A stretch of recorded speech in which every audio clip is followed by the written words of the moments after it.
مطمئنین که من ماسکمو در بیارم؟ آخه چهرم خیلی ترسناک شده ها.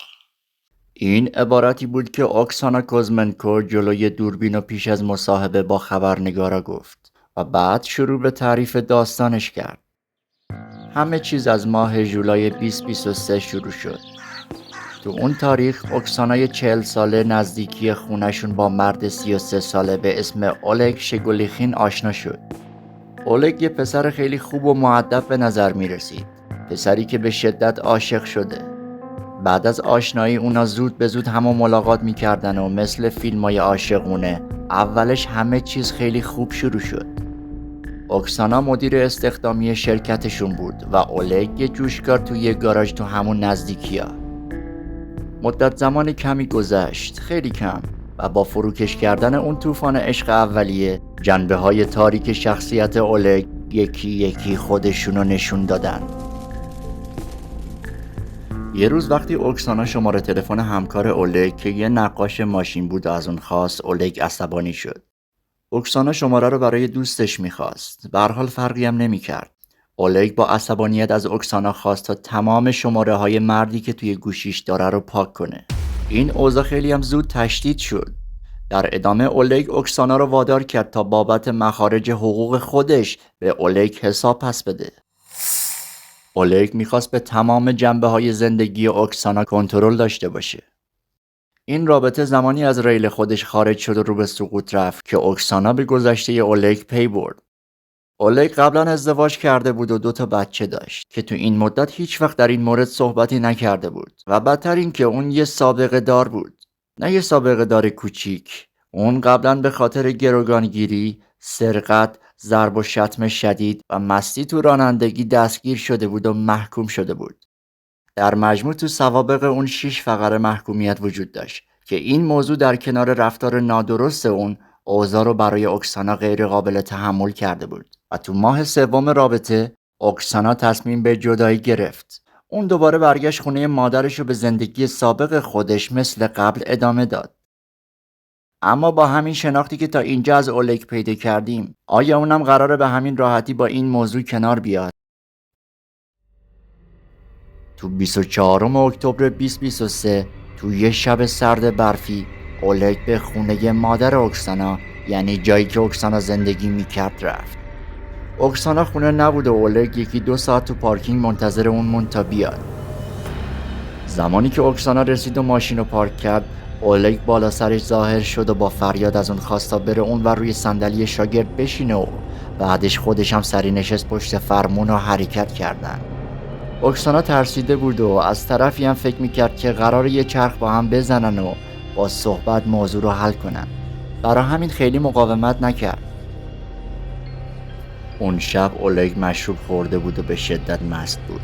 اون در پارکینگ رو با فشار دست باز کرد و سریع پشت فرمون نشست و از پارکینگ خارج شدن.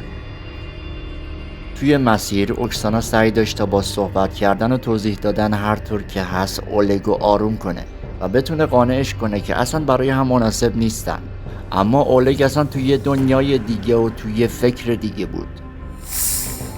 چند دقیقه بعد ماشین دم در گاراژ متوقف شد و اولگ بدون توجه به حرفای اوکسانا اونو از ماشین بیرون کشید و داخل گاراژ برد. اون از قبل برای این لحظه برنامه ریزی کرده بود. اولگ به محض رسیدن شروع به کتک زدن اوکسانا کرد. اون یه چوب از گوشه گاراژ برداشت و بیرحمانه اون روی بدن بی‌دفاع اوکسانا فرود می آورد بدون توجه به فریادا و ناله های اون. بعد از اینکه اولگ حسابی خسته شد و اوکسانا هم به خاطر شکستگی‌های چند نقطه از بدنش دیگه بیحال شده بود و تاب مقاومت و دفاع نداشت، اولگ سراغ مرحله بعدی نقشه شیطانیش رفت. اون دست به کاری زد که حتی بیان و بازگو کردنش هم سخت و دردناکه. بریم و این قسمت رو از زبون خود اوکسانا بشنویم. Взял левую ногу, забил до гвоздь,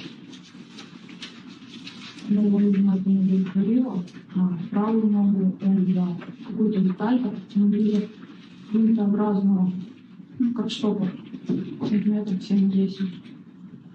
И закрутил данный колющий предмет в правую ногу. При этом также говорил, что убьет меня. Время дал до 4 часов утра. Достал сигарету, зажигалку. И поднес зажигалку вот к этой струйке бензина. И, соответственно, вспыхнул. اولگ اکسانا را به میخ کشید. اون هر دو تا پا و هر دو دست اکسانا را به تخته میخ کوب کرد طوری که به هیچ وجه نتونه تکون بخوره. بعدش یه گالون بنزین آورد و روی اون پاشید. باور نکردنیه.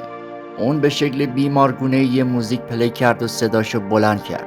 بعدش یه نخ سیگار از جیبش بیرون آورد و همون آتیشی که باهاش سیگارش رو روشن کرده بود سمت اکسانا برد و اونو به آتیش کشید. تو تمام لحظاتی که اکسانا داشت توی آتیش میسوخت، اولگ بدون توجه به التماسای اکسانا در حالی که لبخندی از رضایت روی لبش بود اونو تماشا میکرد و همینطور از سیگارش کام میگرفت. اولگ بعد از اینکه آخرین پوکو به سیگار زد با یک کپسول آتش نشانی شعله های آتیشی که اکسانای بی دست و پا رو در آغوش کشیده بودن خاموش کرد. بعد از تمام این کارا اون پوست دست راست اکسانا رو که نیمه سوخته بود پاره کرد و بیرون کشید تا همچنان درد اونو تازه نگه داره. اون به اکسانا گفت که تا ساعت 4 میذارم با این دردا زندگی کنی و بعدش به تمام دردات پایان خواهم داد. اولگ تصمیم داشت تا اکسانا رو به جنگل انبوهی تو حاشیه شهر ببره و اونجا کلکشو بکنه. بعدش هم همونجا خاکش کنه و انگار نه انگار که اکسانایی توی این دنیا وجود داشته. اولگ با ضرب و شتم اکسانا رو مجبور کرد تا با همون وضعیت پشت فرمون بشینه و اونو به 43 مایلی شهر ببره. اکسانا هم به این امید که شاید فرصتی رو گیر بیاره و بتونه از شرایطی که توش قرار گرفته خودش رو خلاص کنه حرفاشو گوش میداد، اگرچه که اون قید جونش رو کاملا زده بود. اکسانا میگه که تو تمام لحظاتی که پشت فرمون بودم فقط دعا میکردم که فرصتی پیش بیاد و خدا شجاعتی به من بده تا بتونم خودم رو نجات بدم. و خیلی زود این اتفاق افتاد. اون میدونست که انتهای راهی که دارن میرن برای اون مرگه و اون چیزی برای از دست دادن نداره. برای همین پاشو گذاشت رو گاز و محکم با ماشین به ماشین دیگه‌ای کوبید که از مقابل میومد. با این تصادف ماشین متوقف شد و حالا دیگه با اولگ تنها نبود. اولگ به خودش اومد و دید که نمیتونه با اون وضعیت اونجا بمونه و خیلی زود گرفتار میشه. برای همین سریع از اون محل فرار کرد. مردی که طرف تصادف بود وقتی پایین اومد و اکسانا رو دید سریع با پلیس اورژانس تماس گرفت و خیلی فوری تونستن اونو به بیمارستان منتقل کنن. حال اکسانا به شدت وخیم بود. اون 9 روز در بخش مراقبت‌های ویژه نگهداری میشد و هر لحظه ممکن بود در اثر ضعف و عفونت به کما بره.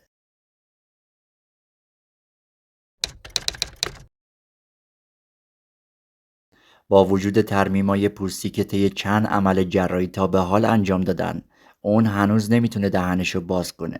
اگر بخواد کمی عادی و مثل سایر انسانا به نظر بیاد، نیاز به لباس زیر فشرده و مخصوص داره که خیلی گرون قیمت و بسیاری از مسائل ریز و درشتی که اکسانا از اونا دلش پر بود. خصوصا اینکه اون شغلشو از دست داده بود و به خاطر ظاهرش جای دیگه بهش کار نمیدادن.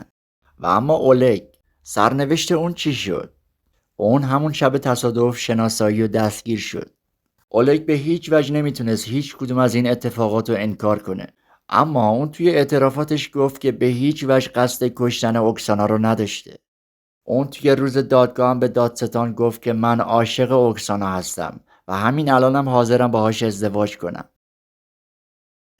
در نهایت اون به اقدام به قتل همراه با ظلم محکوم شد. اکسانا برای دریافت غرامت از اولگ شکایت کرد، اما وکیل اون گفت با وضعیتی که اولگ داره شکایت به جایی نخواهد رسید. اون یه سابقه داره که حالا باید توی زندان باشه. ضمن اینکه اون هیچ مال و اموالی هم نداره. تنها ممکنه که از مقدار پولی که از کار کردن توی زندان در میاره بتونه بخش ناچیزی از اون پولو پرداخت کنه. اما حکم اون چی شد؟ بازم یه پرونده روسی و بازم بی‌عدالتی. اون مجموعاً به اتهام اقدام به قتل از طریق رفتار ظالمانه به 12 سال حبس همراه با اعمال شاق محکوم شد. 12 سال. وکیل اولگ درخواست 6 ماه خدمت در ارتش برای جنگ با اوکراین داد. قبلا هر سابقه داری 6 ماه توی خط مقدم جنگ با اوکراین می جنگید آزاد می شد و تمام سوابق اونم از بین می رفت که نمونهشو تو همین کانال داشتیم. ظاهرا مدتی این قانون تغییر کرده و مجرمینی که قصد آزادی رو دارن باید تا پایان جنگ به خدمت ارتش درن.